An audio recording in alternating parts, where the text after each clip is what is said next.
Um, Look, they over there arguing. I remember feeling like this, so I wanted to talk a little bit about it. I've been out of the hood for about 15 years now, and I will never ever go back. Let me tell you how I got out of the hood. And if you haven't seen that video, go watch the full video because I remember the screams at night. I remember the screeching tires, the donuts that were driven. I remember the gunshots.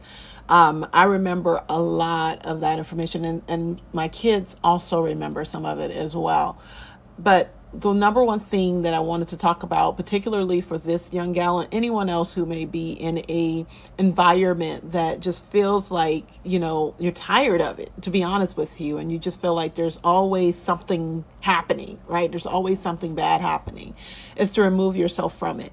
I know it doesn't feel like it right now, like you can't move, but I guarantee you there are places and spaces that will allow you to move into them, allow you to be who you are still authentically, and be able to make a living and pay for your space.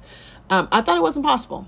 I think the reason why I stayed so long in the situation, or in the environment, I should say, that I was in, is because I thought nothing else was possible beyond my own borders. And when you live in environments like that, you do kind of feel as though there's nothing else possible. Like, this is where I'm going to be because this is where I'm going to be until God tell me it's something else. But I think God is already telling you that. I think your feelings and your inclination and your just acknowledgement of the fact that you are in fact going to get out of there and that it will happen is the fact that God is actually speaking to you and telling you it's time.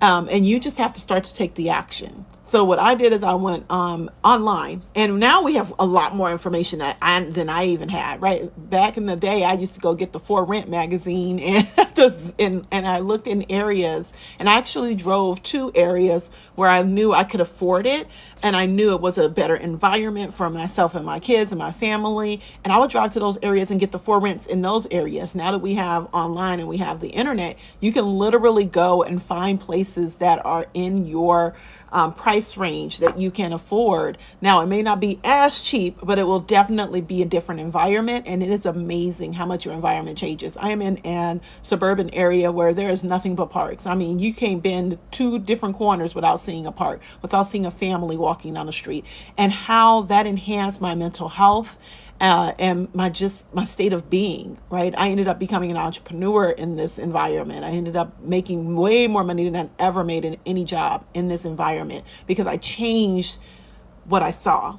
And I knew I needed to elevate and to change. In order to change and elevate, I had to change what I saw, and I had to change the environment that my kids were in.